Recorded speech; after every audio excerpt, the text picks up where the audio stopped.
Hello, સર્વ વિષ્ણુ જય શ્રી કૃષ્ણ. આપણે સત્સંગમાં આજે મંદિરાનું ચરિત્ર લેવાના છીએ. મંદિરા એટલે કોણ? તો આપણે જે શ્યામ ઠાકુરની વાત કરી, એ શ્યામ ઠાકુરના એક કાકાનું નામ હતું ફણીભૂષણ અને એમના દીકરાનું નામ હતું મણિભૂષણ.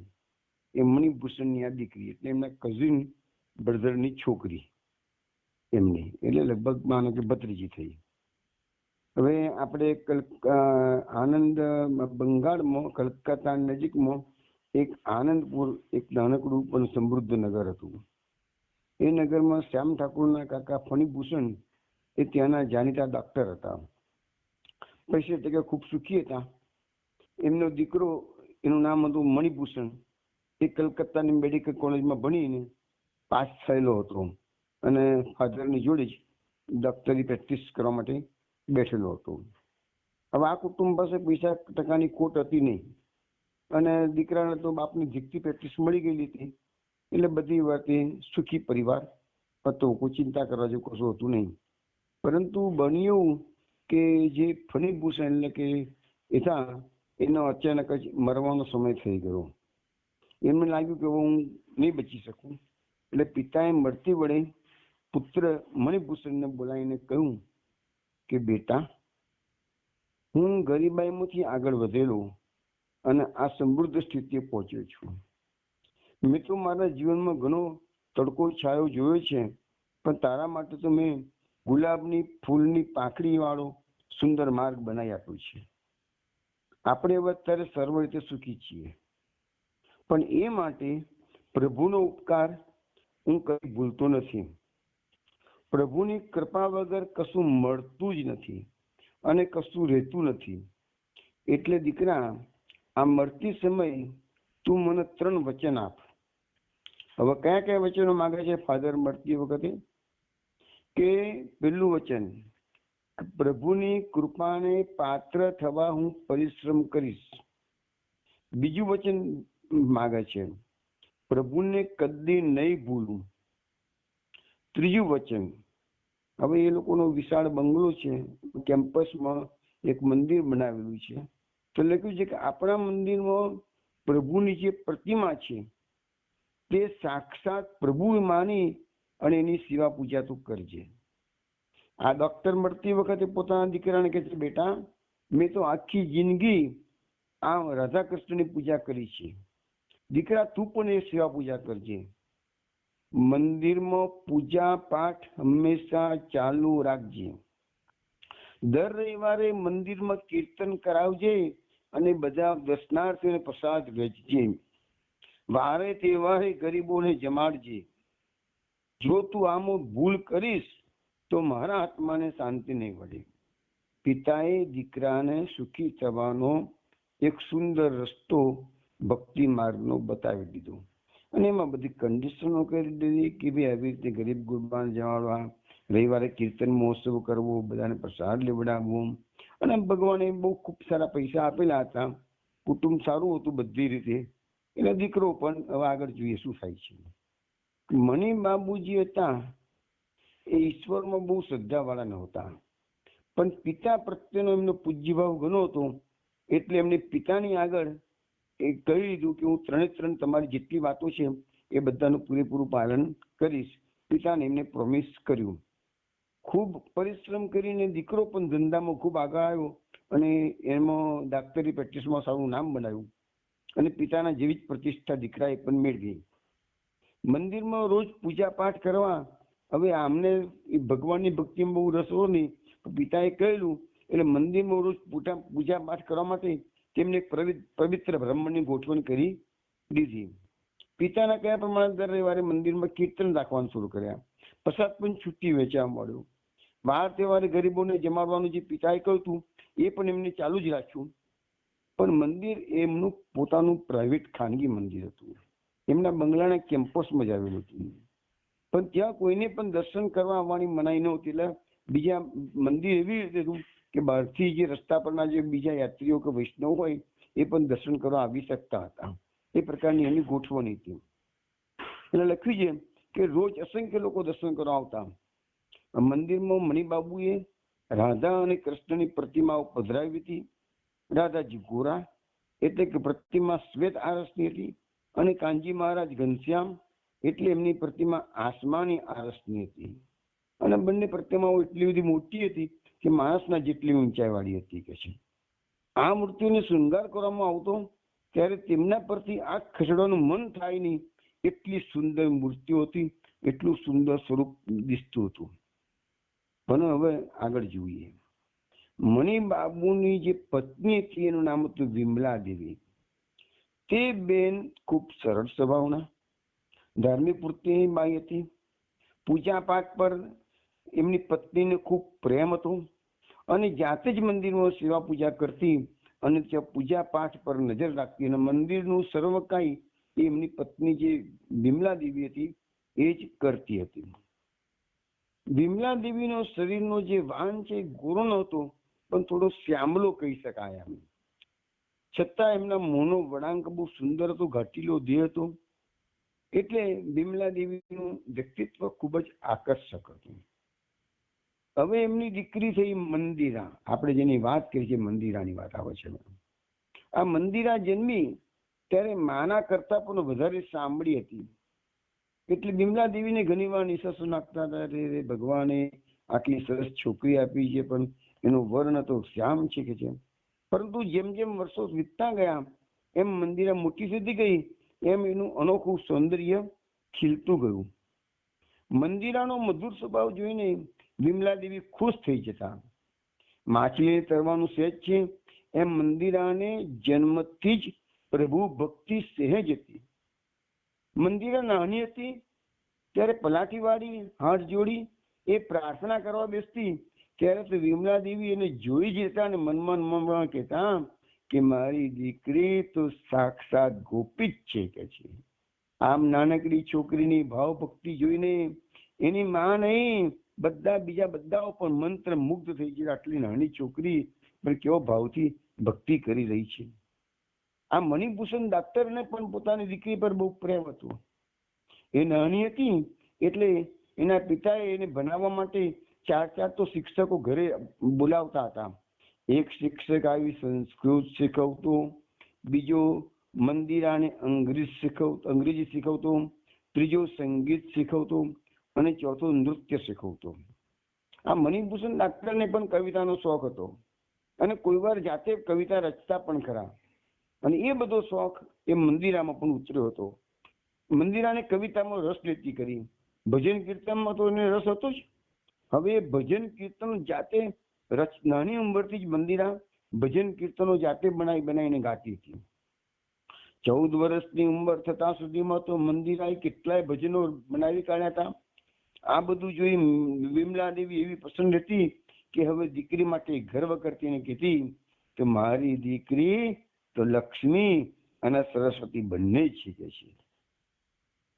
પણ એમનું આ સુખ લોબું ચાલ્યું નહીં. મંદિરાને 15મું વર્ષ બેઠું. એવામાં તો વિમલા દેવી સખત બીમાર પડ્યા. વણીબાબુએ ઘણી કોશિશ કરી, પણ લાગ્યું કે હવે તેઓ પત્નીને બચાવી શકશે નહીં. વિમલા દેવીને પણ સમજાઈ ગયું કે હવે જવાનો સમય થઈ ગયો છે. આ વિમલા દેવીએ શ્યામ ઠાકુરને પોતાના ગુરુ કર્યા હતા, અને એમની પાસેથી કૃષ્ણ મંત્રની દીક્ષા લીધી હતી. તેથી અંતિમ કાળ જ્યારે વિમલા દેવીનો આવ્યો ત્યારે તેમણે શ્યામ ઠાકુરના દર્શન કરવાની ઈચ્છા દર્શાવી. તરત જ મણિબાબુએ કાશીમાં તાર કરીને શ્યામ ઠાકુરને બોલાવી દીધા. શ્યામ ઠાકુર આવ્યા ત્યારે તો વિમલા દેવીને ગંગા ત્યાં કિનારે લઈ જવામાં આવેલા. ગંગાના કિનારે પ્રાણ છોડી શકે એવી રીતે બધી ગોઠવણ થઈ ગઈ હતી. શ્યામ ઠાકુર ગંગાના કિનારે પહોંચી ગયા.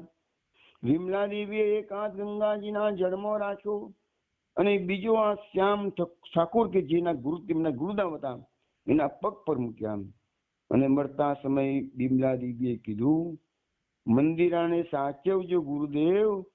પછી તેની પતિની સામે હાથ જોડીને કહ્યું, મને ખબર છે તમે પરણ્યા વિના રહેવાના નથી, એવું હું જાણું છું, પણ મારી મંદિરાને અપરમાના હાથે હેરાન ના થાય એટલું તો જોજો જ.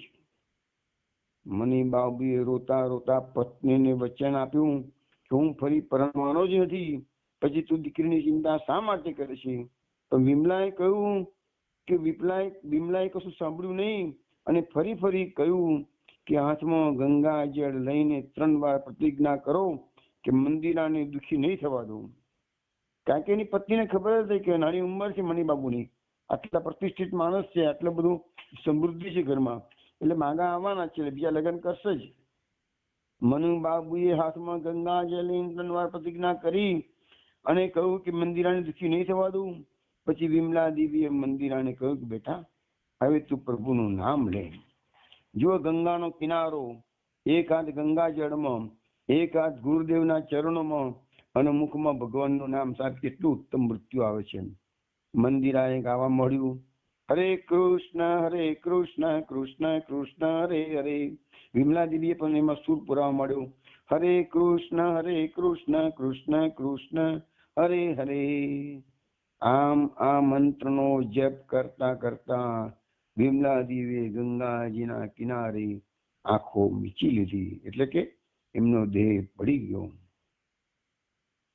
વિમલા દેવીના મૃત્યુની વાત કરતા શ્યામ ઠાકુર જેવા સ્વસ્થ પુરુષ પણ ગડગડા થઈ જતા અને કહેતા કે આવી છે જિંદગી ભાઈ, આપણે સમજીએ છીએ કે અમે કિલ્લામાં સલામત છીએ, પણ ક્યાંથી આવીને વજ્ર તાટકે છે આપણને ખબર પડતી નથી.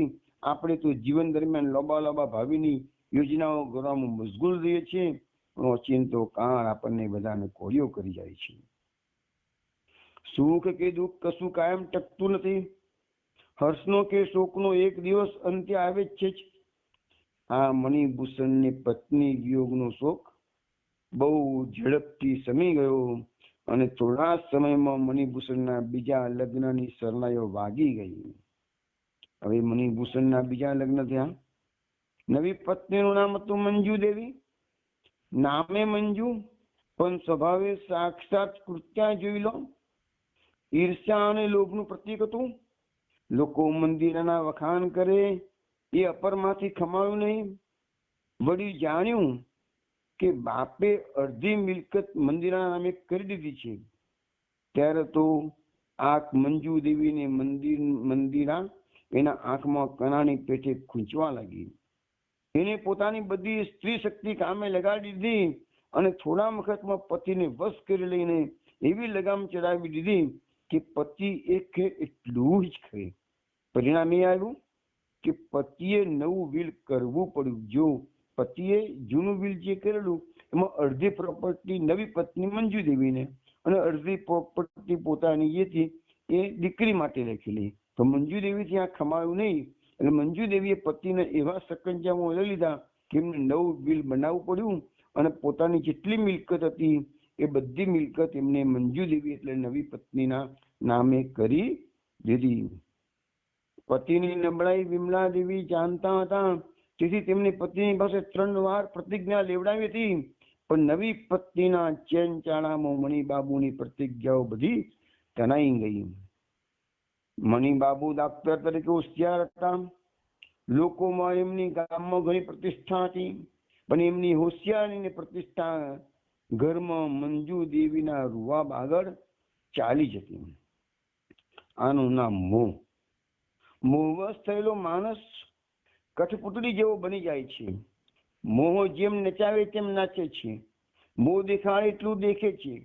મોહ કહે એટલું સાંભળે છે. મણિબાબુને મંદિરા પર ઘણો જ પ્રેમ હતો, પણ એ પ્રેમની ઉપર અત્યારે રાખ ફરી વળી હતી. મંજુ દેવીએ મંદિરાને સતાવવાનું હવે શરૂ કરી દીધું. જ્યારે ને ત્યારે એ મંદિરાને વઢવા માંડે છે. અરે કોઈ વાર તો મંદિરા નાની છોકરી પર મંજુ દેવી હાથ પણ ઉપાડે છે. તો મંદિરા એવી સરળ સ્વભાવની અને સમાણી છોકરી હતી કે પોતાના વિશે તે કોઈને કશું કહેતી નહીં. શ્યામ ઠાકુરને પણ એને કશું કહ્યું નહીં. શ્યામ ઠાકુર કોઈ વાર આનંદપુર આવતા ત્યારે મંજુ દેવી પોતાની આખી વર્તણૂક બદલી નાખતી. ડગલે પગલે મંદિરાને વાલથી બોલાવતી અને એવો આભાસ ઉભો કરી દેતી કે અપરમાતા છે, પોતે અપરમાતા છે એવું કોઈને લાગે જ નહીં. સગી માં પણ ના કરે એવું વાત એ બધા દેખતા મંદિરાને દેખાડતી, ને મારી મંદિરા આમ ને મારી મંદિરા તેમ, એમ કે વખાણ કરતા થાકતી નહીં. પરિણામે શ્યામ ઠાકુરને પણ કેટલાક વખત સુધી સાચી હકીકતની ખબર પડી નહીં, અને પછી ઘરના નોકર ચાકરોથી આ બધું જોવાયું નહીં. તેમને ધીરે ધીરે શ્યામ ઠાકુરના કાને વાત નાખવા મળી. ત્યારે શ્યામ ઠાકુર ચમકી ગયા, ઓહો, આ સ્ત્રીએ મને પણ મોહમાં નાખી દીધો. મનુષ્ય સ્વભાવની એક બીજી જ બાજુનું હવે શ્યામ ઠાકુરને ભાન થયું. તે વિચારવા પણ ગયા, આ બાઈ તે કેવી છે? મણિભૂષણ સમજે છે કે એના જેવી સમજદાર માતા અને પ્રેમાળ પત્ની કોઈ નથી. હું સમજુ છું કે શોક્યની દીકરીને વાલથી રાખનાર આપી આવી અપરમાતા કોઈ નથી. લોકો સમજે છે કે આવી ઘર રખું બાઈ કોઈ નથી. પરંતુ હવે ધીરે ધીરે કોતરામાંથી બિલાડું બહાર દેખાઈ રહ્યું છે. નોકર ચાકરો ઘૂસપૂસ કરતા થયા છે, અને લોકો પણ ધીરે ધીરે વાતો કરતા થઈ ગયા છે. લોકો વાતો કરતા થયા, અને એક વખત મણિભૂષણના કાને પણ કઈક વાતો આવી ગઈ. પણ મણિભૂષણ પત્નીના હાથમાં એવો મેંઢો બની ગયો હતો કે આવી સાચી હકીકત શોધી કાઢવાની એનામાં હિંમત રહી જ નહોતી. સાચી હકીકત જાણે તે પછી પગલું લેવું જ પડે, અને પત્નીને ન ગમે એવું કંઈ પણ કરવાથી એ બીતા હતા.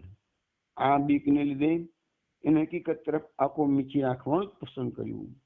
હવે આ મંદિરા સિવાય મણિભૂષણની આંખો ઉગાડી શકે તેવું કોઈ હતું નહીં. પણ મંદિરા એવી વિનયી, સંસ્કારી અને લાગણીશીલ છોકરી હતી કે પોતાના વિશે કઈ વાત કરવાનું એને મન થતું નહીં. એને સારું લાગતું નહીં. પોતે સહન કરવાની તૈયારી રાખીને જ બેઠી હતી. કોઈના પણ વિશે અપ્રિય બોલવું પડે એ મંદિરાને ગમતું નહોતું. વળી એ જોતી હતી કે પોતાની માતાના મરણ પછી પિતા હાઈ બીપીના રોગથી પીડાતા હતા. એવી વખતે પિતાની આગળ કઈ અરુચિની વાત કરી એમને દુઃખી કરવા એ ઠીક કહેવાય નહીં. આથી મંદિરાએ મૂંગા બધું સહન કરવાનો સંકલ્પ કર્યો. મંજુદેવી મંદિરાના આ સ્વભાવનો પોતાના લાભમાં ઉપયોગ કરતી હતી. તે જ્યારે તક મળે ત્યારે મંદિરાની સામે પતિના કાન બંભેરા કરતી હતી. મંદિરાનો તો બીજો કોઈ દોષ કાઢી શકાય હતું જ નહીં. એટલે કહેતી કે મંદિરા મને બહુ ભજવે છે. એની રીતભાત શીખવતા મને નાકે દમ આવી જાય છે કે મારું કયું કરતી નથી.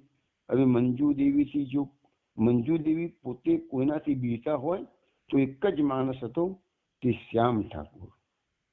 મણિભૂષણને પણ શ્યામ ઠાકુર પ્રત્યે ખૂબ જ આદર અને પ્રેમ હતો. મારો સાધુભાઈ કહેતા મણિભૂષણનું હૈયું ભરાઈ આવતું. મંજુ દેવી બધું કરી શકી હતી, તો મણિભૂષણના હૃદયમાંથી શ્યામ ઠાકુર પ્રત્યેનો જે પૂજ્ય ભાવ હતો એ હટાવી શકતી નહોતી. શ્યામ ઠાકુર કઈ માટીના બનેલા છે એ સમજી ગઈ હતી કે નથી કોઈનાથી અંજાય એવા એ નથી. શ્યામ ઠાકુર કોઈનાથી અંજાય એવા હતા નહીં, અને કોઈને વશ થાય એવા પણ નતા. એ ગજવેલ કઈ જુદી જ જાતનું હતું. બીજી બાજુ મંદિરા પોતે કઈ કહેતી નહોતી, કશી ફરિયાદ કરતી નહોતી, એટલે શ્યામ ઠાકુર પણ કઈ કરી શકતા નહોતા. શ્યામ ઠાકુર જયારે ઘરે આવતા ત્યારે તે એનું મોં ખીન્ન જોતા, એટલે એને ઉત્સાહમાં મંદિરાને આનવા એ મંદિરાને પુરાણોની ભક્તિ કથાઓ કહેતા, અને મંદિરા એક ચિત્ત થઈને એ કથાઓ સાંભળતી. આવું ચાલતું હતું ત્યાં અચાનક એક દિવસ ધડાકો થયો. પાપ તો છાપરે ચડીને પણ પુકારે છે. એમ કહે છે કે દુષ્ટતા ઢાંકવાનો ગમે તેટલો યુક્તિપૂર્વક પ્રયત્ન કોઈ કરે, પણ એમાં કોઈ ઠેકાણે તો જીનું છિદ્ર રહી જવાનું છે. અને વિશ્વ બ્રહ્માંડનો અટંગ ખેડાલી છેલ્લે એની કળા દેખાડવાનો જ છે. રાતોરાત આપણી બધી ગણતરીઓ ઊંધી વળી જતી હોય છે, અને આપણા મજબૂતમાં મજબૂત કિલ્લા પત્તાના મેળની મેપક જમીન દોસ્ત થઈ જાય છે. મંજુ દેવી બહુ લોભી હતી, પણ લોભી કહેવાથી કે એના લોભનો પૂરો પરિચય મળતો નથી. લોભને મગર કહેલો છે. મગર જે અડફેટે ચડે તેને ગળી જાય, તેમ લોભ તમામ સદગુણોને ગળી જાય છે. માનવીને માનવતાનો લોભ ગળી જાય પછી માનવીમાં રહે શું? ખાલી ખોખું કે માનવીનો કેવળ આકાર હાડપિંજર. મંજુ દેવીનું એવું જ થયું. એના રૂપ હતું, મંજુ દેવીમાં રૂપ હતું, બુદ્ધિ હતી, કળ હતી, ધીરજ હતી, એવું બધું ઘણું બધું હતું. અને બધું એના અપરિમિત લોભમાં અને ઈર્ષામાં ઢંકાઈ ગયું. દારૂની લતે ચડેલો માણસ ધીરે ધીરે પીવાનું પ્રમાણ ભૂલી જાય એમ મંજુ દેવી પણ ધીરે ધીરે લોભની મર્યાદા ઓળંગી ગઈ હતી. મંજુ દેવી કેવળ લોભને જો કાબુમાં રાખી શકી હોત ને તો આખી જિંદગી સુખેથી જીવી શકી હોત. કારણ કે મણિભૂષણે જે પહેલું વિલ કરેલું ને એમાં અડધી મિલકત તો એની નવી પત્નીને આપી જ હતી. એ કઈ ઓછી નહોતી, પણ એની ઈર્ષ્યાએ એને કહ્યું કે મંદિરાને કેમ કશું મળે. એની બુદ્ધિએ તરત દલીલો ખોડી આપી કે મંદિરા હજી નાની છે, એ આટલું બધું ધન સાચવી નહીં શકે. વળી કાયદાની રીતે નૈતિક રીતે એ નવી પત્નીની પણ દીકરી છે. વળી એ નવી પત્ની એની મંજુ એની વાલી છે, અને વાલી તરીકે હું શું એને સંભાળતો નથી? દીકરીને માને સંભાળે તો કોણ સંભાળશે? બાપને શું છોકરીની મા પર એટલો વિશ્વાસ નથી આવતો? આવી બધી દલીલોનો એની બુદ્ધિએ મણિભૂષણની આગળ ઢગલો કરી દીધો. મણિભૂષણ પત્નીની આ દલીલો, એના હાવભાવ, એના ચેનચાળા, એના આંસુઓની સામે ટકી શક્યા નહીં. અને એક દિવસ મણિભૂષણે વિલ બદલી કાઢ્યું અને તમામ મિલકત મંજુ દેવીના નામે કરી દીધી. નવાઈની વાત તો એ બની કે હવે મણિભૂષણ પણ એવું માનતા થઈ ગયા હતા કે જે એના સભામાં વિરુદ્ધ હતું કે મણિભૂષણને એવું લાગવા મળ્યું કે મારી દીકરી છે એ બહુ મનસ્વી છે, માથા ભરેલ છે, આટલા બધા પૈસા તો એને અપાયા જ નહીં, એના માથા પર વાલી બેસાડવાની જરૂર છે. એટલે મંજુ દેવીને એને એના માથા પર વાલી તરીકે ઠોકી બેસાડી. આ સિવાય વાલી થવાને વધારે લાયક કોણ હોય? આપણી સ્વાર્થી ઈચ્છાઓ આ રીતે આપણને સદા મૂર્ખ બનાવતી હોય છે. હવે મંજુ દેવીના નવા બિલ બની ગયું. આનંદનો પાર નહોતો. હવે મંજુ દેવીને જીતનો નશો ચડ્યો. એને બધે પોતાની ધાક બેસાડવાનું ચાલુ કર્યું. હવે જે ઘરનું મંદિર હતું કેમ્પસમાં, એની પાછળ થતો ખર્ચો એને એક પછી એક ઘટાડવા માંડ્યો.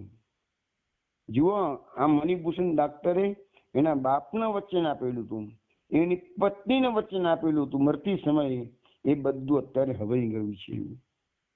આ નવી મંજુ દેવી આવીને ગરીબોને કહું કે ગરીબોને જમાડવાની શી જરૂર છે? આ બધા ધુતિંગ છે, બંધ કરી દો. દર રવિવારે પ્રસાદ વેચવાની શી જરૂર છે? એ નરો વહેમ છે. વાર તહેવારે જલસો કરવાનું કઈ કારણ ખરું? ઉત્સવ ઉજવવાનું કઈ કારણ ખરું? એ નરી મૂર્ખાઈ છે. આમ એક પછી એક ખર્ચ મંજુ દેવીએ ઘટાડવા માંડ્યો. અને હદ ત્યારે આવી ગઈ કે જયારે એને મંદિરમાં પૂજા પાઠ કરનાર બ્રાહ્મણને પણ કાઢી મૂક્યો. અત્યાર સુધી મંદિર આ બધું સહન કરતી હતી, પણ હવે એનાથી સહન થયું નહીં. સોમાન અને ગર્વને બાજ્ય મૂકી આ વખતે શ્યામ ઠાકુર જયારે ઘરે આવ્યા ત્યારે મંદિરાએ પોતાની વેદનાને વાચા આપી. આંખમાં આંસુ સાથે તેને શ્યામ ઠાકુરને કહ્યું, મારી અપરમાં મારો તિરસ્કાર કરે છે એનું મને નથી લાગતું, પણ મને મારા પિતાની નિરાધારતા જોઈને લાગી આવે છે. મારા પિતાએ મારી માને વર્તી વખતે વચન આપ્યું હતું કે મંદિરની પૂજા વગેરે જેમ ચાલે છે તેમ ચાલ્યા કરશે, પણ એની ઠેકાણે આજે કેવું છે જુઓ ગુરુદેવ, પ્રસાદ બંધ, ઉત્સવ બંધ, ગરીબોને જમાડવાનું બંધ, એ બધું બંધ થયું. અને હવે પૂજારી મહારાજને પણ કાઢી મૂક્યા. પૂજારી મહારાજ કેવા સાધુ પુરુષ છે! મારી માં તો આ પૂજારી બાબાને બાબા કહેતી. આ મહારાજના નિર્વાણનો આ એક માત્ર આધાર હતો, તે પણ હવે ગયો. કાકા, ગુરુદેવ, શું કામ મહારાજને કાઢી મૂક્યા તમને ખબર છે? કારણ કે એ મહારાજ મારા પર બહુ મમતા રાખતા હતા, એટલે જ આ મારી નવી માં એને કાઢી મૂક્યા છે. આવું બધું મારે નજરે જોવું પડે છે. એના કરતા તો હું મરી ગઈ હોત તો વધારે સારું હતું. મારા બાપા મૂંગા મૂંગા જોયા કરે છે, કશું બોલતા નથી. ગુરુદેવ, હવે હું એ નહીં રહી શકું, કારણ કે શું છે મંદિર આને પણ શ્યામ ઠાકુરે મંત્ર જેવી રીતે મંદિરાની માતા બિમલા દેવીને શ્યામ ઠાકુરે મંત્ર દીક્ષા આપી હતી, એવી રીતે શ્યામ ઠાકુરે એને પણ મંત્ર દીક્ષા આપી છે મંદિરાને, એટલે એમના ગુરુદેવ થયા. હું હવે નહીં રહું, એટલે ક્યારેક એ સંબોધનમાં ગુરુદેવ કહે, ક્યારેક એને કાકા પણ કીધું છે, કાકા મને અહીંથી લઈ જાઓ કે પછી ભગવાનને કહો કે મને મારી નાખશે. ભગવાનની લીલા અકળ છે, શું કરીને શું કરે છે એની આપણને ખબર પડતી નથી. કાલ એવન સમજતો હતો કે હું ભગવાનને હમણાં પકડી લઈને ભોય ભેગો કરી નાખું છું, એટલે ભગવાનને મારવા માટે કાળ એવન એની પાછળ પડે છે. પણ ભગવાન એને ધીરે ધીરે ધીરે મોતના મુખ તરફ લઈ ગયા છે. એની કાળ એવનને ખબર પડી નહીં. છેવટે ભગવાન મુચકુંદ મુનિની ગુફામાં સમજાઈ ગયા અને કાળ એવન મુચકુંદ મુનિના કોપમાં બળીને ભસ્મ થઈ ગયો. ત્યારે જ એને ભગવાનની લીલાનું ભાન થાય છે. એવું માનવી માત્રનું છે. મંજુ દેવી સમજે છે કે હું મારા વિજયની ટોચે છું, પણ ત્યાંથી જ એના પરાજયની શરૂઆત થતી હોય છે. એની મંજુ દેવીને ખબર નથી. મંદિરાની દુઃખદ વાર્તા સાંભળી શ્યામ ઠાકુર જેવા પણ વિવલ થઈ ગયા. આ દુઃખી તત્કાળ શ્યામ ઠાકુરને તેના કર્તવ્યનું ભાન કરાવ્યું. એ તરત જ જોઈ શક્યા કે એમના માટે હવે સક્રિય થવાની પર આવી ગઈ છે, જેની એ રાહ જોતા હતા. મણિભૂષણને એના જ્ઞાનમાંથી જાગૃત કરી શકાય એવી સામગ્રી એના હાથમાં આવી ગઈ. તેથી તરત જ તેઓ મણિભૂષણને મળ્યા. મેં તેને ઠપકો દેતા કહ્યું, મનિદા, હજી ક્યાં સુધી તારે આમ આંખો મીચી રાખવી છે? ઉઠ, જાગ, કહી દે તારી પત્નીને કે આ બધું આ ઘરમાં નહીં ચાલે. મંદિરના પૂજા પાઠ જેમ ચાલતા હતા એમ ફરી ચાલુ કરાવી દો. મણિભૂષણ મૂઢ બનીને શ્યામ ઠાકોરને સાંભળી રહ્યા. પછી એકદમ બે હાથમાં મોં છુપાવી મણિભૂષણે રડવા માંડ્યું. આ જોઈ શ્યામ ઠાકુર ગભરાઈ ગયા, કારણ કે મણિભૂષણને હાઈ બીપીની બીમારી છે એની એમને ખબર હતી. એમને ધીરેથી મણિભૂષણના ખભા પર હાથ મૂકી આશ્વાસન આપતા કહ્યું, ગભરાઈશ નહીં ભાઈ, હજી કાંઈ બગડી નથી ગયું. પણ મણિભૂષણે દુષ્કા ખાતા ખાતા કહ્યું, ભાઈ હવે વાત હાથથી ગઈ છે. આમ કહીને મણિભૂષણ રડવા લાગ્યા. મંદિરા બીજા ઓરડામાં રહી આ બધું સાંભળતી હતી. તે એકદમ આવીને દોડી ગઈ અને વાલથી પોતાના પિતાને ડોકે વળગી પડી. મણિભૂષણે મારી દીકરી કહીને મંદિરાને વાલથી ગોદમાં લીધી. ગોદમાં તો લીધી, પણ એ સમયે સામે મંજુ દેવી આવી ગયા. એટલે હવે મણિભૂષણ ગભરાવા માંડ્યા. એમની આંખો મંજુ દેવી પર ચોંટી ગઈ. શ્યામ ઠાકુરે દ્રષ્ટિને જોયું તો બીજી બાજુ મંજુ દેવી ઉભા આ બધું જોઈ રહ્યા હતા. મંજુ દેવીની આંખમાંથી ક્રોધ વરસતો હતો. સાક્ષાત ઉગ્રચંડી જોઈ લો. મંદિરા તો ચીસ પાડીને આગી ખસી ગઈ. મણિભૂષણ આંસુ ગળી ગયા. મંજુ દેવી શ્યામ ઠાકુરની સામે એક ઝીરી નજર નાખી અને સીધી મણિભૂષણ પાસે ગઈ અને ખૂબ પ્રેમ ભરાતો હોય એવા સુરે બોલી, ઉઠો, તમારું એ કામ નથી. અને પાળેલા કૂતરાની પેઠે મણિભૂષણ પોતાની પત્નીના હુકમને વશ થયા અને મંજુ દેવી એનો હાથ પકડી બીજા કમરામાં લઈ ગયા. જતા જતા તેને મંદિરાની સામે જોઈને તાડુકીને કહ્યું, એ છોકરી, તારા કમરામાં જતી રહે, મારે તારી સાથે પણ વાત કરવી પડશે, જા એકદમ. મણિભૂષણ કશું જ બોલી શકતા નથી. આજ દિન સુધી મંજુ દેવી શ્યામ ઠાકુરનું માન રાખતી હતી, કારણ કે એ જાણતી હતી કે સાધુ પુરુષ છે અને એકદમ એને જો છંછેડીશ તો મારી બાજી બધી ખુલ્લી પડી જશે. તેથી તે ચૂપ રહેતી હતી.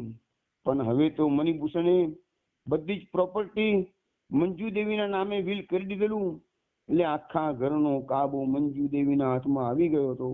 તેથી શ્યામ ઠાકુરની સામે એને સિંગડા મારી લેતા વાર ના લાગી અને એ જ દિવસે શ્યામ ઠાકુરને મંજુ દેવીનો લિખિત હુકમ મળી ગયો, હવે પછીથી તમારે આ ઘરમાં કદી પગ મૂકવો નહીં.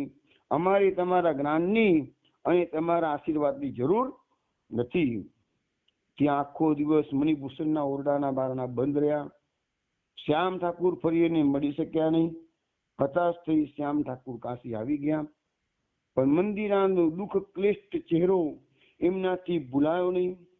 કેટલી વાર મધરાતે શ્યામ ઠાકુરની ઊંઘ ઉડી જતી અને મંદિરાનો ઉદાસ ચહેરો શ્યામ ઠાકુરને દેખાતો, પણ મણિભૂષણ હવે હાથથી ગયો હતો.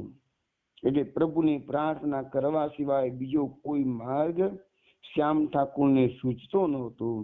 રોજ તેઓ વિચાર કરતા કે મંદિરાને કઈ રીતે મદદ કરવી, પણ કોઈ રસ્તો દેખાતો નહોતો. એવામાં એકવાર તેઓ ધ્યાનમાં બેઠા હતા. ત્યાં અચાનક એમને મંદિરા દેખાઈ. પોતે સ્વપ્નમાં ધ્યાનમાં જુએ છે તો મંદિરના ઘરના બંગલાના કેમ્પસમાં મંદિર અગાડે, મંદિરની અંદર મૂર્તિ અગાડે, મંદિરના કોકડું વળીને પડી હતી, જોરથી દુષ્કાળ ખાતી હતી. સપનામાંથી એકદમ અચાનક શ્યામ ઠાકુર જાગી ગયા, નક્કી કર્યું કે મણિભૂષણને તાર કરી દઉં. પણ મણિભૂષણને તાર કરવાનો વિચાર કરતા હતા અને ત્યાં જ તો શ્યામ ઠાકુરના હાથમાં તાર આવી ગયો. સામેથી તાર આવ્યો, એમની નવાઈનો પાર ના રહ્યો. તાર વાંચ્યો, તેમાં લખ્યું હતું, એકદમ જલ્દી આવો, આ વખતે હોળી ઉજવવાની છે. લખનાર કોણ? તો કે મ એટલે મણિભૂષણ, મ એટલે મંદિરા, મ એટલે મંજુ દેવી. હવે આ તાર કોને કર્યો હશે? મંજુ દેવી તો કોઈ સંજોગમાં કરે નહીં. એક જ વસ્તુ હતી કે કદાચ મણિભૂષણને પસ્તાવો થયો હોય એટલે નક્કી કર્યું કે જે હોળીનો ઉત્સવ દર વર્ષે ઉજવાય છે ને હવે આ મંજુ દેવી બંધ કર્યો છે તો આપણે ચાલુ કરી દઈએ. એટલે શ્યામ ઠાકુરને એમ લાગ્યું કે મને તો બોલાવ્યો છે એટલે આ તાર મણિભૂષણે કર્યો હોવો જોઈએ. કે લખ્યું તું બીજું કશું લખ્યું નથી. દર વર્ષે હોળીનો તહેવાર આનંદપુરમાં ખૂબ ધામધૂમથી ઉજવાતો. વિમલા દેવી ગામના છોકરા છોકરીઓને હોળીની ઉજવણી માટે ખાસ તૈયાર કરતા અને પોતાના બંગલાના બગીચામાં રાસની રમઝટ બોલાવતા. આખો દિવસ બધા આનંદ કિલોલમાં જતો. તેથી શ્યામ ઠાકુરે માની લીધું કે મણિભૂષણે જ આ તાર કર્યો હોવો જોઈએ અને કુળ પરંપરા સાચવવા માટે હોળીનો ઉત્સવ ઉજવવાનું નક્કી કરી તેને મને તાર કર્યો છે અને અઠવાડિયા અગાઉ મને બોલાવ્યો છે. મ એટલે મણિભૂષણ સિવાય બીજું કોઈ હોઈ શકે નહીં એવી એમને કલ્પના કરી હતી. એ જ હોય એ સિવાય બીજું કોઈ કલ્પના આવે નહીં. તેમણે ઈશ્વરનો આભાર માન્યો કે ચાલો સારું થયું, મોડે પણ મણિભૂષણને ભાન આવ્યું ખરું.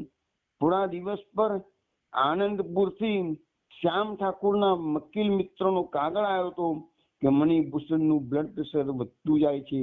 ડાક્ટરોએ એમને સંપૂર્ણ આરામ લેવાની સલાહ આપી છે. આ સંજોગોમાં શ્યામ ઠાકુરે નક્કી કર્યું કે મણિભૂષણે જ આ તાર કરેલો હોવો જોઈએ. મણિભૂષણે યાદ કરીને પોતાને બોલાવ્યો. તેથી એમને બહુ સારું લાગ્યું. મંદિરાને પણ મળવાનું ખૂબ મન હતું. બિમલા દેવીના અવસાન બાદ થોડા વખત પછી મંદિરાએ ખાનગીમાં શ્યામ ઠાકુરની પાસેથી મંત્ર દીક્ષા લીધી હતી, પણ એ વાત ડેમોથી કોઈએ જાહેર કરી નહોતી. પણ ત્યાંથી શ્યામ ઠાકુર મંદિરાની આંખોની ચમક બહુ ધ્યાનપૂર્વક જોતા આવ્યા. આજે આ તાર આવ્યો ત્યારે તેમને થયું કે ફરી એ આંખોની દિવ્ય રોશનીના દર્શન થશે. ઉત્સાહમાં શ્યામ ઠાકુર આનંદપુર પહોંચી જાય છે. તે વખતે બપોરના 4 વાગ્યા હતા. મણિભૂષણ એમના રાજમહેલ જેવા બંગલાની સામે ગાડી ઉજઈને ઊભી રહી ત્યારે મણિભૂષણ પહેલા માળના ઝરૂખામાં પત્નીની સાથે ચા પીતા હતા. શ્યામ ઠાકુરને ગાડીમાંથી ઉતરતા જોઈને ઉમળકાભેર હાથ ઊંચો કરીને બોલાયા. જવાબમાં મણિભૂષણ નવી નવાઈથી જોતો હોય તેમ એકદમ ચમકીને ઉભા થઈ ગયા અને બોલ્યા, ઓ મારો ભાઈ, આ સાધુભાઈ આવ્યો અત્યારે? એકદમ ક્યાંથી આવી ગયો ભાઈ? ચાલ ઉપર આવી જાય, જલ્દી અમને આશીર્વાદ આપ. આ સાંભળી શ્યામ ઠાકુર તો જાણે કેલમાં માગ ડૂબી ગઈ. એ નવાઈ પામ્યા કે મને તાર કરીને બોલાવનારો તો જાણતો જ નથી કે હું કેમ આવ્યો છું. એ કેવી નમાઈની વાત છે. તે વિચારમાં પડી ગયા, આમ કેમ? તાર કર્યા પછી શું મણિભૂષણ ભૂલી ગયા હશે? એવું બને નહીં તો શું હશે? આમ વિચારમાં તે ધીરે ધીરે દાદરના પગથિયા ચડતા હતા. ત્યાં તો પાછળથી સાડીનો ફફડાટ સંભળાયો અને હું ઘડીકમાં તો એ મંદિરા આવી ગઈ. એમની ડોકમાં હાથ મંદિરાના પરોવાઈ ગયા અને સાથે સાથે આનંદ ઉલ્લાસનો ફુવારો છૂટ્યો. એ તરત સમજી ગયા કે મંદિરા જ છે. ઉચડ ફરી એમને એની સામે જોયું, એને વળગીને બોલવા લાગી, કેમ કાકા મેં કેવી બુદ્ધિ ચલાવી? હવે શ્યામ ઠાકુરના મનની ગૂંચવણ ઉકલી ગઈ. એ સમજી ગયા કે તાર તો મંદિરાએ કર્યો છે, કોઈને કયા વગર તાર કયો હોવો જોઈએ. એકદમ એનું મન ભયભીત થઈ ગયું. ભાભીને તેઓ બરાબર ઓળખતા જ હતા.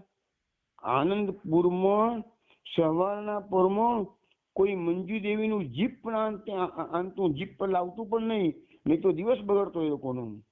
તો પૈસાના લોભે મંજુ દેવીની એટલી હદ સુધી હિમ બનાવી દીધી હતી કે બજાર ખર્ચના 2-4 પૈસાના હિસાબ માટે એ ઘરના નોકરીઓ પાસે ઝઘડો કરતી, અને આ ઘરમાં નોકરો બહુ ટકતા નહીં, એ છોડીને જતા રહેતા, અને ગામમાં નવી શેઠાણી વિશે જાત જાતની વાતો ફેલાવતા, અને લોકો હસતા. આવી કંજૂસ અને લોભી બાઈ હોળી ઉજવવાની વાત કરે જ કેવી રીતે? મણિભૂષણ તો કશું જાણતા નથી, જાણીને છે શું? એનાથી શક્યો પાપડ તો ભાગવાનો નથી. મંદિરાએ આ શું કર્યું? તેમને કહ્યું, અરે બેટા, પણ આવો ખોટો તાર થાય તારાથી? હજી તો મંદિરા ખડખડ હસતી હતી. તે બોલી, ખોટો તાર મેં ક્યાં કરે છે કાકા બાબુ? એટલે મંદિરા, મેં કઈ ખોટી શેતો નથી જ કરી ને. મારું નામ આખું લખું તો તમે આવો નહીં, એટલે મેં એક અક્ષર લખ્યો. શ્યામ ઠાકુર નાનકડી ભત્રીજી અને શિષ્યાની આંખોનું અદભુત રમતિયાળપણું જોઈ રહ્યા. મંદિરા એવી આનંદ ઉલ્લાસમાં આવી ગઈ હતી કે શ્યામ ઠાકુરને પકડી એ દાદરના પગથિયા પર જ એમની ગોળ ગોળ પરિક્રમા કરવા લાગી. સુસ્તી આંખી એને મન જાણે અસ્તિત્વ ધરાવતી બંધ થઈ ગઈ હતી. શ્યામ ઠાકુર હસ્યા, પણ એમના એ હાસ્ય પાછળ ભયાનક યોજના હતી. એમનું મન કોઈ અજાણી આશંકાથી ભરાઈ ગયું હતું. પછી શ્યામ ઠાકુર મંદિરાને લઈને મણિભૂષણના શયન ગ્રહની અંદર થઈને તો જ્યાં દાસીમાં બેઠા હતા ત્યાં ગયા. મણિભૂષણે ઉભા થઈ ભેટીને એમનો સત્કાર કર્યો, અને પછી હસતા હસતા કહ્યું, બહુ સરસ, બહુ સરસ, આવું જ જોઈએ. સાધુ પુરુષે વળી નિમંત્રણની રાહ શા માટે જોવી જોઈએ? મને ભાઈ આ બહુ જ ગમ્યું. શ્યામ ઠાકુર કઈ બોલે તે પહેલા મંદિરા બોલી ઉઠી, કાકા બાબુ કઈ વગર બોલાવા નથી આવ્યા. બાપુજી, મેં ગઈકાલે એમને છાનો માનો તાર કર્યો હતો, અને ઉત્સાહમાં એને બોલવા જ મળ્યું. હું ગઈકાલે આપણા મંદિરમાં ભગવાનને પ્રાર્થના કરતી હતી ને રડતી હતી કે ભગવાન મારા બાપુજીને સારા કરી દો. ત્યારે મને કોઈકે અંદરથી કહ્યું, મને ખાતરી છે કે ભગવાનની મૂર્તિમાંથી જ અવાજ આવ્યો હતો કે તારા બાપાએ પ્રતિજ્ઞા ભંગ કર્યો છે, પૂજા પાઠ ઉત્સવ બંધ કરાવી દીધા છે, તેથી તેઓ તારા બાપા માદા પડ્યા છે. આથી મેં તો તરત તમને પૂછ્યા વગર કાકાને તરત તાર કરી દીધો કે હોળી ઉજવવા તરત આવો. મને ખાતરી છે બાબા, જો હોળીનો ઉત્સવ ઉજવીશું ને, અને તમે ભગવાનનું નામ લેશો ને, અને પૂજા પાઠ કરાવશો ને, અને ગરીબોને જમાડશો ને, તો તમે એકદમ સાજા થઈ જશો. ફાગણ કે દિન 4 ને હોળી ખેલ આવના. તો એ કડી પૂરી કરે એ પહેલા તો એની અપરમાનો ભયાનક ચેરો ત્યાં આવી ગયો, અને ઘુરકતા મંદિરાને સામે બોલી, અરે લોટકી, મારી રજા વગર તારાથી કોઈને બોલાવાય જ કેમ? એકદમ મંદિરાના મોં પરનું વિજયનું તેજ ઉડી ગયું. એની જગ્યાએ કાળું અંધારું ફરી વળ્યું. તે બીતા બીતા બોલી કે મેં તો ધાર્યું હતું કે મારા બાપાને આ બધું ગમશે, અને ઉત્સવ ઉજવીશું એટલે બાપાની તબિયત સારી થઈ જશે. ત્યાં તો પેલી કૃત્ય આંખો કાઢીને બોલી, બાપાને ગમશે અને બાને કઈ નહીં કેમ? તું શું સમજે છે તારા મનમાં? શું તું આ ઘણી ધણી થઈ ગઈ છું? તારા મનથી એવું કે તારો બાવો કાકો આવશે એટલું ઊંભી જઈશ એમ ને? અરે હું એવા બાવા ફાવાથી બિનતી નથી. ભજન ભજન પ્રસાદ પાણી કઈ કરવાનું નથી. હું એક પૈસો પણ ખર્ચવા દેવાનો નથી. ઉઠ ભાગ હતી, ચલ ચાલે. મંદિરા તો રડી પડી. મંજુ દેવી જયારે ગુસ્સે થાય ત્યારે ભાન ભૂલી જતી હતી. તે બોલી, પાછી રોઈને બીવડાવે છે મને, છોડ તારા ચાળા. બોલતા બોલતા તે ઊભી થઈ ગઈ, અને એકદમ મંદિરાનો ચોટલો પકડી અને જોરથી એના ગાલ પર જોરદાર તમાચો છોડી દીધો. મંદિરા અધગલો પડીને નીચે પડી ગઈ. એના મોઢામાંથી એક ચીસ નીકળી ગઈ. મણિભૂષણ તો એવા મૂડ થઈ ગયા કે કઈ બોલી શક્યા જ નહીં. પણ શ્યામ ઠાકુરથી હવે સહન ના થયું. એમનો પુણ્ય પ્રકોપ જાગી ઉઠ્યો. તેને મણિભૂષણને કહી દીધું, મણિ શું આ તારી દશા છે? પછી મંદિરાને બેઠી કરી એમને છાતી સરસી ચોપી, આશ્વાસન આપતા કહ્યું, રડ નહીં બેટા, રડ નહીં. મણિરા નથી તો શું, હું તો છું ને, હું તને નહીં છોડું, હું તને નરકમાંથી છોડાવીને મારી જોડે લઈ જઈશ. પછી એને મણિભૂષણની સામે જોડીને કહ્યું, શ્યામ ઠાકુરે બધું મણિભૂષણને બરાબર સંભળાવે છે, ધિક્કાર છે તને બૈરીના ગુલામ. આ સાંભળીને મંજુ દેવીનો ગુસ્સો ફરી પાટો તે બોલી ઉઠી, આટલી બધી તમારી હિંમત? તમારા જેવા તો કઈક બાવા મેં જોઈ નાખ્યા છે, બહારથી બાવા અને અંદરથી લારામ. હું બરાબર ઓળખું છું તમને બધાને, જેવી ભત્રીજી એવા કાકા. એકાએક મણિભૂષણમાં જીવ આવી ગયો. તે એકદમ બોલી ઉઠ્યા, ચૂપ, મારી દીકરીને એક અક્ષર કહેવાનો નથી તારે. બાપડી રાત દિવસ મારા માટે ભગવાનને પ્રાર્થના કર્યા કરે છે, અને વળી મારા સાધુ ભાઈનું અપમાન કરનારી તું કોણ? બોલતા બોલતા મણિભૂષણનો ચહેરો તમતમી ઉઠ્યો. ચૂપ દુષ્ટા, ફરી જો જીભ ભલાવી છે તો તારી જીભ ખેંચી કાઢીશ. તું શું સમજે છે તારા મનમાં? તું ઘરની ગણી અને મારી દીકરી કાંઈ નહીં. ચૂપ, કાંઈ બોલી છે તમના ઘરની બહાર તને તગડી મૂકીશ. મણિભૂષણમાં પહેલી જ વાર હિંમત આવી ગઈ છે. એ એવા ગુસ્સામાં આવી ગયા હતા કે શ્યામ ઠાકુરે વારવા છતાં એ શાંત રહ્યા નહીં. એમને બોલવા માંડ્યું, મારી દીકરી અને મારા સાધુભાઈને મોકલી ભગવાને મારી આજે આંખો ઉઘાડી છે. પછી તેને શ્યામ ઠાકુરની સામે જોઈને કહ્યું, તારું કેવું ખરું છે ભૈલા, હું બૈરીનો ગુલામ થઈ ગયો છું. અરે ગુલામ નહીં, હું તો ગધેડો છું. ગુલામ તો માણસ હોય, હું તો માણસ ક્યાં છું, તો જાનવર થઈ ગયો છું. આના મોહ પાસમાં જીકાઈને કે છે. ખરી વાત છે, મેં મારી સદગત પત્નીનો વચનભંગ કર્યો છે. જેને મારું આખું જીવન અજવાળી દીધું, તેને આપેલા વચનનો મેં ભંગ કર્યો છે. મેં આને ઓળખી નહીં, મેં એને સાધારણ સ્ત્રી માની, હું એને ભૂલી ગયો. એને ભૂલી અને હું મહાપાતકી થયો. એને ભૂલ્યો, એની દીકરી પ્રત્યેની ફરજ ભૂલ્યો. હા શ્યામ, તારી વાત સાચી છે, તારો એક એક શબ્દ સાચો છે. આ ઘર નથી, આ તો જીવતું નરક છે, નરક. એકલી છોકરી માટે નહીં, મારા માટે પણ. બધાના દુઃખનું મૂળ કારણ તો આ ડાકણ છે. બોલતા બોલતા મણિભૂષણનો અવાજ ખૂબ ઊંચો થઈ ગયો. મંજુ દેવીની સામે જોઈને કહ્યું, હા તું ડાકણ છે.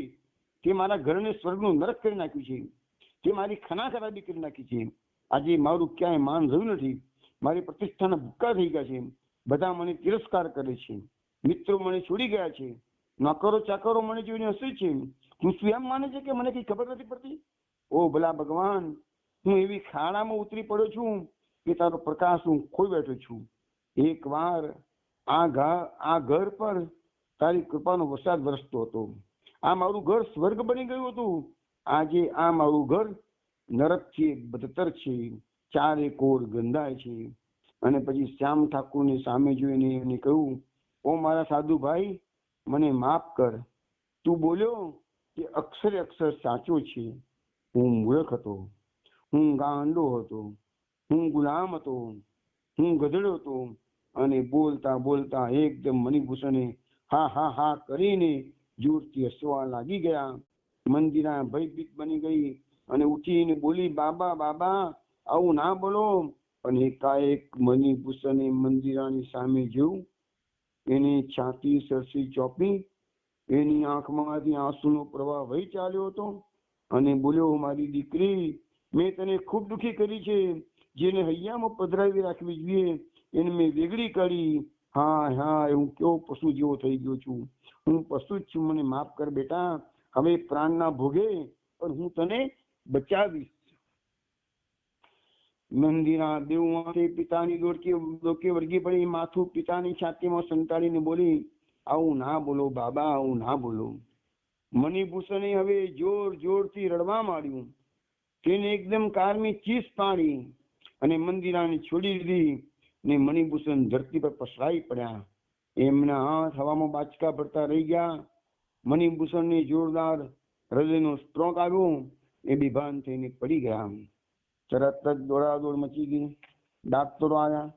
તપાસીને જાહેર કર્યું એપોપ્લેક્સીનો રોગ થયો છે ભાઈ, હાલત બહુ ગંભીર છે, મનુષ્યના હાથની વાત નથી રહી. ડોક્ટરોએ ઇન્જેક્શન આપ્યું, માથા પર આઈસ બેગ મૂકી રાખવાની સલાહ આપી. મંજુ દેવીનું હૃદય ખૂબ નબળું હતું.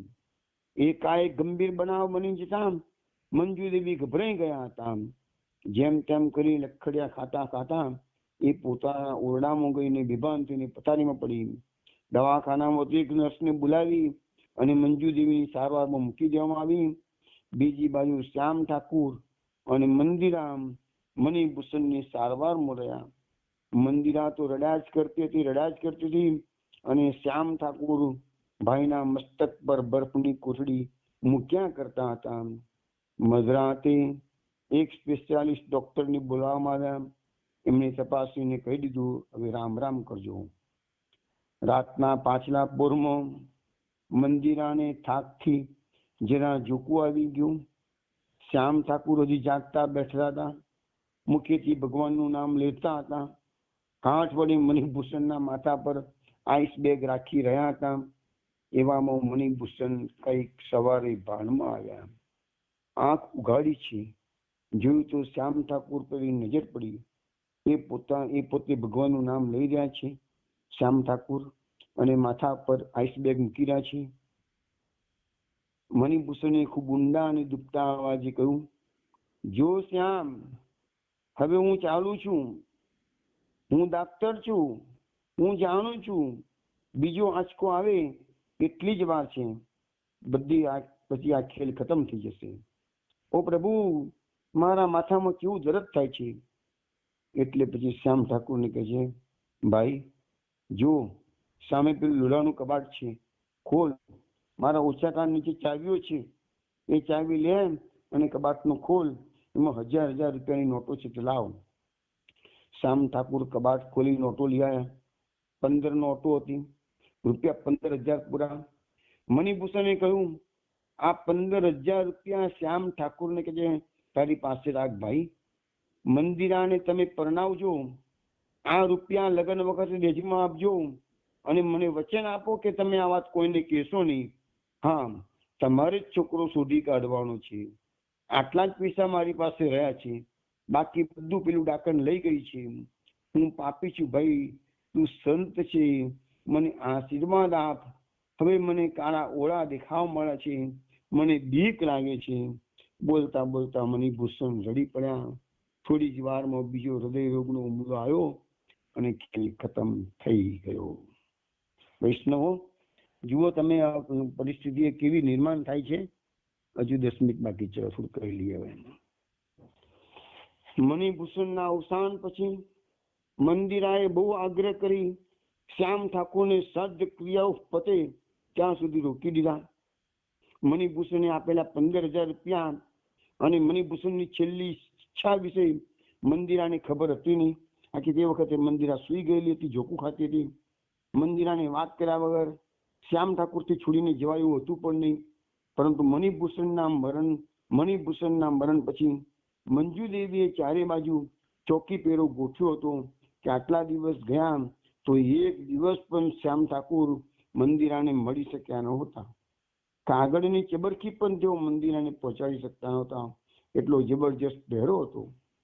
દિવસો પસાર થતા ગયા તેમ શ્યામ ઠાકોરની ચિંતા વધતી ગઈ, કારણ કે પોતે રહ્યા સાધુ.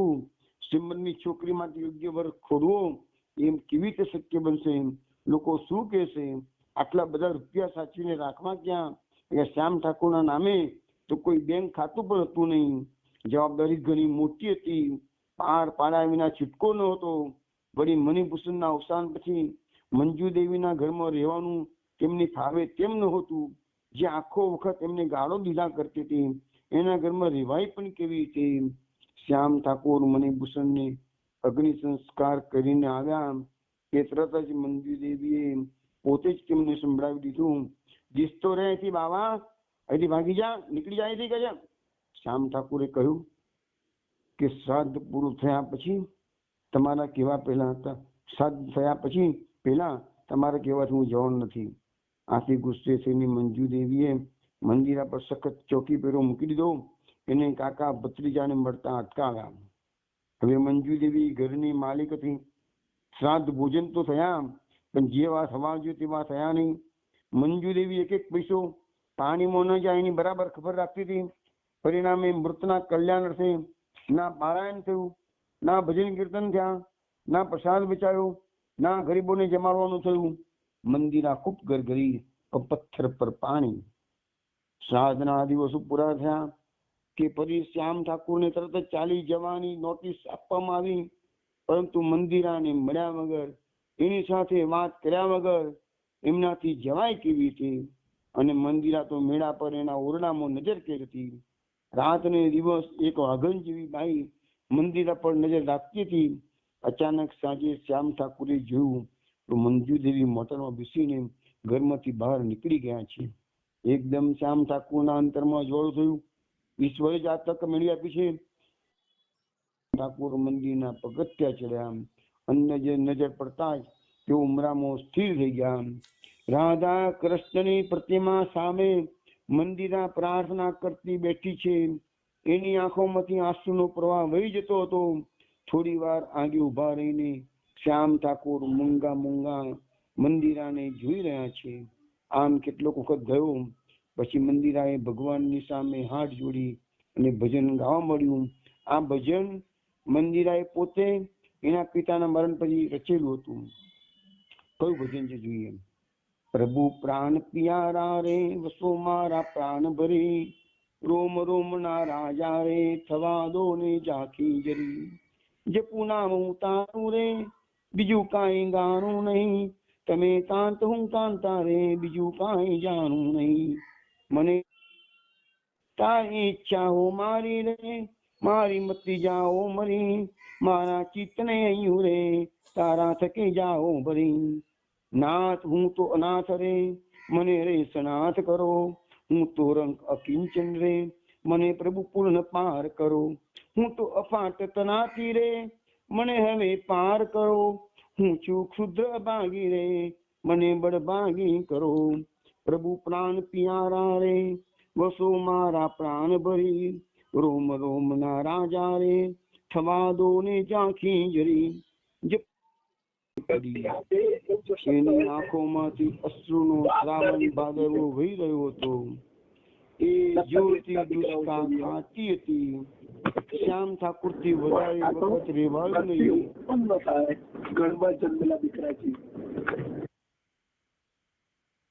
શ્યામ ઠાકુર થી વધારે વખત રેવાયું નહીં. એ આગળ વધ્યા ને મંદિરાની પાસે આવીને બેઠા. પછી એના માથા પર ધીરેથી હાથ ફેરવતા ફેરવતા બોલ્યા, બેટા રડીશ નહીં. ભગવાન પર જેને આવડો મોટો પ્રેમ છે, જે ભગવાનની આમ પ્રાર્થના કરી શકે છે, તેને વળી દીવાનું કેવું? તો હવે અહીંયા મંદિરમાં મંદિરા અને શ્યામ ઠાકુરનું વાર્તાલાપ આગળ ચાલે છે.